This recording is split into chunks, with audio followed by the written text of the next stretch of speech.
Monsieur le Président, Mesdames et Messieurs les conseillers, ce projet d'avis s'inscrit dans cette volonté de penser la santé dans une vision transversale qui permet la prise en compte des facteurs environnementaux. Au-delà de cette vision globale, le texte qui nous est présenté montre à quel point les appartenances sociales des personnes constituent aussi un facteur qui renforce ou diminue les inégalités d'exposition à ces facteurs.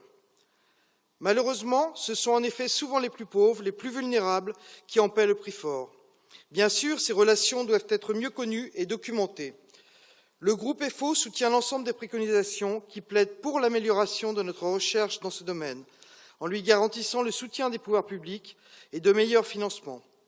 Ce soutien doit également toucher l'ensemble des acteurs concernés par ces questions de santé, comme les collectivités territoriales, les ARS, les observatoires régionaux de santé, etc.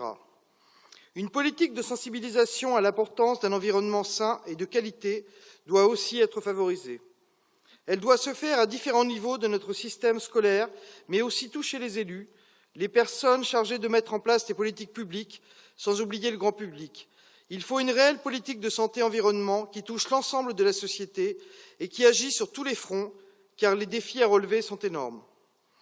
Selon l'OMS, nos systèmes de santé doivent intégrer rapidement les effets du changement climatique pour mieux répondre au risque d'explosion de certaines maladies et à la surmortalité liée à la dégradation de l'environnement. Le monde du travail ne doit pas rester à l'écart de cette approche qui remet les politiques préventives au cœur de l'action.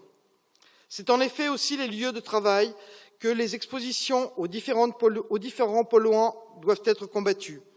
Les dégradations environnementales sont également une source de dégradation de la santé au travail. Pour le groupe FO, la santé au travail doit reprendre toute sa place et avoir les moyens nécessaires pour assurer une meilleure prévention des risques, notamment environnementaux, sur la santé des travailleurs. Il faut une réelle politique d'adaptation du monde du travail au changement climatique. Nous avons vu à quel point les différentes vagues de chaleur, par exemple, ont augmenté les risques professionnels dans certains secteurs d'activité. Pour le groupe FO, ce projet d'avis montre bien les différents enjeux que notre politique de santé doit traiter. Bien sûr, nous regrettons que ce texte ne consacre qu'une place réduite à l'impact du changement climatique sur la santé au travail et qu'aucune préconisation n'est formulée sur ce sujet, même s'il est bien indiqué qu'un travail spécifique sur cette question sera mené par le CESE. Nous remercions les rapporteurs pour ce travail et les pistes qu'ils ouvrent afin d'intégrer le poids des facteurs environnementaux sur notre santé.